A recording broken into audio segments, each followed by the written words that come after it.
Welcome प्यारे बच्चों। देखिए, and this is the bond parameters. आज हम बॉन्ड पैरामीटर्स के बारे में पढ़ेंगे। देखिए, आयनिक बॉन्ड्स के अंदर जो कंपाउंड्स बनते हैं वो आयनिक कंपाउंड्स बनते हैं प्यारे बच्चों, जिनका melting point boiling point high होता है क्योंकि अट्रैक्शन हाई होती है। वो वाटर के अंदर सोल्यूबल होते हैं क्योंकि वो आयनिक हैं, और वो जो है इलेक्ट्रिसिटी को पास लिक्विड स्टेट में करते हैं, सॉलिड में नहीं करते हैं। ये सारी पॉइंट्स जो है आप 10th क्लास में पढ़ चुके हो। तो अब देखिए, हमारा टॉपिक है बॉन्ड पैरामीटर्स। यहाँ पे हम पढ़ रहे हैं बॉन्ड लेंथ के बारे में। तो प्यारे बच्चों देखिए, ये एटम्स हैं, इसके सेंटर से इसका सेंटर मिलाते हैं और फिर इसको हाफ कर देते हैं। हाफ करने के बाद हमें यहाँ पे क्या मिलती है, रेडियस। लेकिन ये क्या है, इसके सेंटर से इसके सेंटर का डिस्टेंस क्या है, this is called the bond length. Bond की लेंथ एक एटम के सेंटर से दूसरे एटम के सेंटर को मिलाइए, दिस इज बॉन्ड लेंथ। और जो इसका हाफ पार्ट है, ये क्या है प्यारे बच्चों, कोवेलेंट रेडियस है। एक होती है वंडरवाल रेडियस। जैसे दो एटम है, आपस में रिएक्शन नहीं कर रहे हैं, तो इसके सेंटर से इसका सेंटर मिलाएंगे, हाफ करेंगे, ये क्या होगी, वंडरवाल रेडियस। जैसे दो नियॉन है, नियॉन एंड नियॉन, ये वंडरवाल रेडियस ऐसे ही बन सकती है। ये एक H2 है, ये दूसरा H2 है, इसके सेंटर से इसका सेंटर मिलाएं, ये क्या बनता है, तो प्यारे बच्चों ये वंडरवाल रेडियस होती है। अब देखिए, ये कोवेलेंट रेडियस है, this is the bond length. प्यारे बच्चों, बॉन्ड लेंथ अगर किसी की स्मॉल है, किसी एटम्स के बीच में बॉन्ड लेंथ ये है, किसी में ये है, क्या तुम बता सकते हो कि जिसको भी जो है इसमें इजीली हम ब्रेक कर सकते हैं। प्यारे बच्चों, जो स्मॉल होता है उसको ब्रेक करना डिफिकल्ट है, we have to give the high temperature to break this. और जो बड़ी बॉन्ड लेंथ है उसको ब्रेक करना इजी है। प्यारे बच्चों, बिल्कुल जैसे एक स्टिक की तरह है, अगर मैं तुम्हें एक बड़ी सी स्टिक दूं तो इजीली ब्रेक कर दोगे। अगर उसका मैं छोटा पार्ट तुम्हें दूंगा, you will feel very hard to break that. तो प्यारे बच्चों, छोटी को ब्रेक करना डिफिकल्ट है, बड़ी स्टिक को ब्रेक करना इजी है। तो यहाँ पे भी ऐसे है। तो ये बॉन्ड लेंथ है। तो प्यारे बच्चों, इस बॉन्ड वाले जो एटम्स हैं वो स्टेबल होते हैं, ये लेस स्टेबल होते हैं, जल्दी रिएक्शन करेंगे, जिसकी बॉन्ड लेंथ लार्जर होगी। तो प्यारे बच्चों, ये हमें कैसे आइडेंटिफाई होता है कि किन्हीं दो एटम के बीच में उनकी बॉन्ड लेंथ लार्ज है या स्मॉल है। तो प्यारे बच्चों, हम साइज से एस्टिमेट लगाते हैं कि उसका साइज कैसा है। अगर एटम्स का साइज लार्ज है तो उनकी बॉन्ड लेंथ भी लार्ज होगी। अगर एटम का साइज जो है वो स्मॉल है तो उनकी बॉन्ड लेंथ भी स्मॉल होगी। तो प्यारे बच्चों, कार्बन की अगर बात करें, कार्बन के अंदर सिंगल बॉन्ड भी होता है, कार्बन के अंदर डबल बॉन्ड भी होता है, कार्बन के अंदर ट्रिपल बॉन्ड भी होते हैं।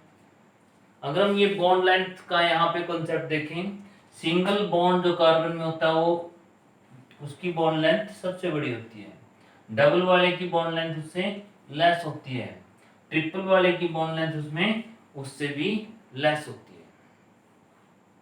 तो प्यारे बच्चों, यहाँ हम देख रहे हैं बॉन्ड लेंथ का कॉन्सेप्ट।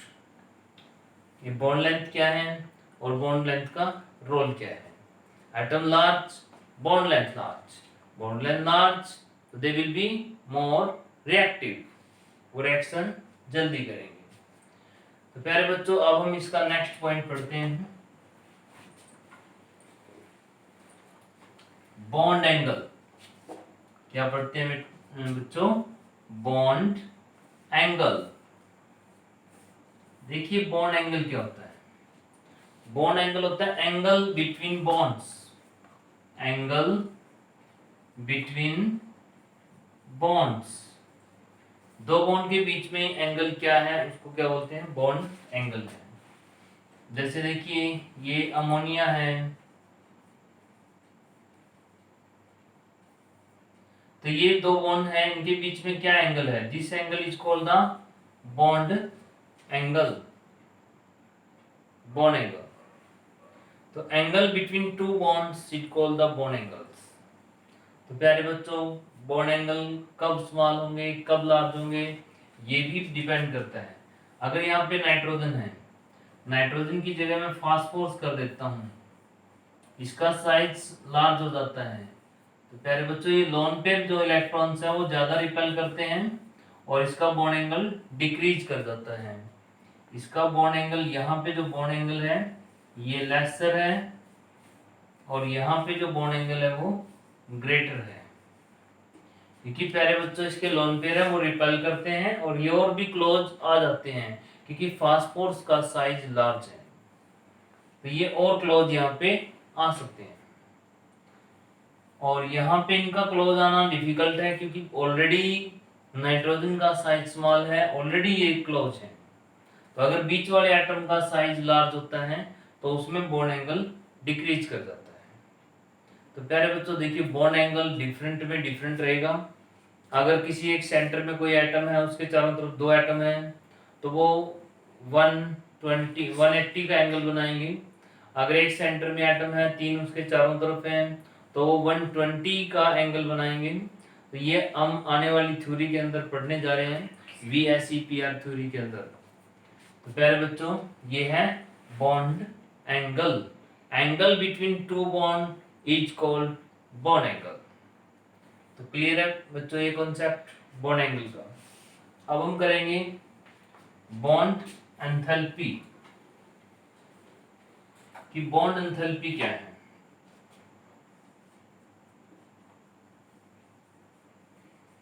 एंथैल्पी बोलते हैं एनर्जी को। जैसे मेरे पास दो एटम है X एंड Y और मुझे इस बॉन्ड को ब्रेक करना है, I have to break this bond. तो मैं क्या करूँगा, मैं यहाँ पे कुछ एनर्जी दूंगा, कुछ एनर्जी, कुछ टेम्परेचर की फॉर्म में हीट मुझे यहाँ प्रोवाइड करनी पड़ेगी इसको। जो मैं एनर्जी दूंगा तो आफ्टर गेटिंग एनर्जी X हो जाएगा, Y यहाँ पे अलग हो जाएगा। तो मैंने इस बॉन्ड को ब्रेक कर दिया है। जो मैंने यहाँ पे एनर्जी दिया है, this energy is called the bond energy और bond enthalpy. Amount of the energy required to break 1 mole of bond between the two atoms is called the bond enthalpy। तो प्यारे बच्चों देखिए, ये बॉन्ड था, इस बॉन्ड को ब्रेक करने के लिए कितनी एनर्जी मैंने यहाँ दी है, that is called the bond enthalpy. अगर बॉन्ड मेरा स्मॉलर है तो मुझे ज्यादा एनर्जी देनी पड़ेगी। अगर मेरा बॉन्ड लार्जर है, बॉन्ड लेंथ लार्जर है, तो मुझे लेस एनर्जी देनी पड़ेगी। It will break in less energy, it will stable, it is stable, it need large amount of energy. इसमें ज्यादा एनर्जी की जरूरत पड़ेगी, इसमें थोड़ी एनर्जी की जरूरत पड़ेगी। It will break easily, it will break difficulty. प्यारे बच्चों, एक पाई बॉन्ड भी होता है, एक सिग्मा बॉन्ड भी होता है। पाई बॉन्ड स्ट्रॉन्ग बॉन्ड होता है, सिग्मा बॉन्ड वीक बॉन्ड होता है। ठीक है, पाई बॉन्ड को ब्रेक करना डिफिकल्ट इजी होता है और सिग्मा बॉन्ड को ब्रेक करना डिफिकल्ट होता है। ये भी हम पढ़ेंगे आगे कि सिग्मा बॉन्ड की बॉन्ड एंथैल्पी ग्रेटर होती है और पाई बॉन्ड की जो है वीकर होती है। तो प्यारे बच्चों, ये है बॉन्ड एंथैल्पी। अब हम इसमें करेंगे बॉन्ड ऑर्डर। बॉन्ड ऑर्डर क्या होता है?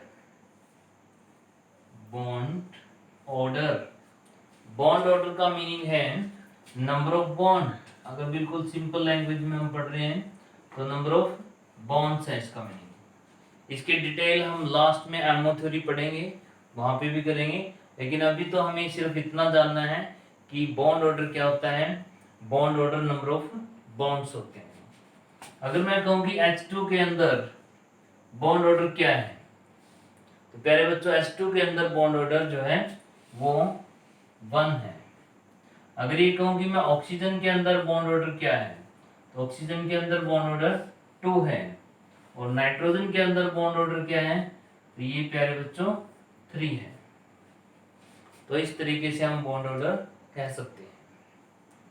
प्यारे बच्चों, जितने भी बॉन्ड मिलते हैं, जैसे इस नाइट्रोजन के अंदर जो है बॉन्ड ऑर्डर 3 है, तो ये इन सब में सबसे ज्यादा स्टेबल है। ये 3 बॉन्ड है और 3 बॉन्ड की बॉन्ड लेंथ 2 बॉन्ड वालों से स्मॉलर होती है और 1 बॉन्ड वाले से भी स्मॉलर होती है। और है भी 3 बॉन्ड को ब्रेक करना डिफिकल्ट है। It is easy to break the 2 bond as compare to 3 and it is very easy to break single bond. तो प्यारे बच्चों, ये जो है मोस्ट स्टेबल है, ठीक है। जिसमें बॉन्ड ऑर्डर हाई मिलेगा उसकी स्टेबिलिटी हाई मिलेगी। बॉन्ड का मतलब है अट्रैक्शन है। यहाँ 3 अट्रैक्शन है, या 2 अट्रैक्शन है, या 1 अट्रैक्शन है। तो प्यारे बच्चों, यहाँ पे हम देख सकते हैं bond order tell the stability.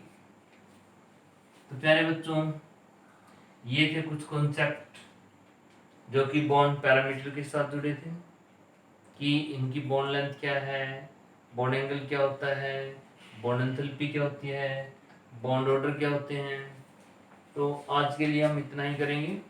Thank you बेटा, आगे कल करेंगे।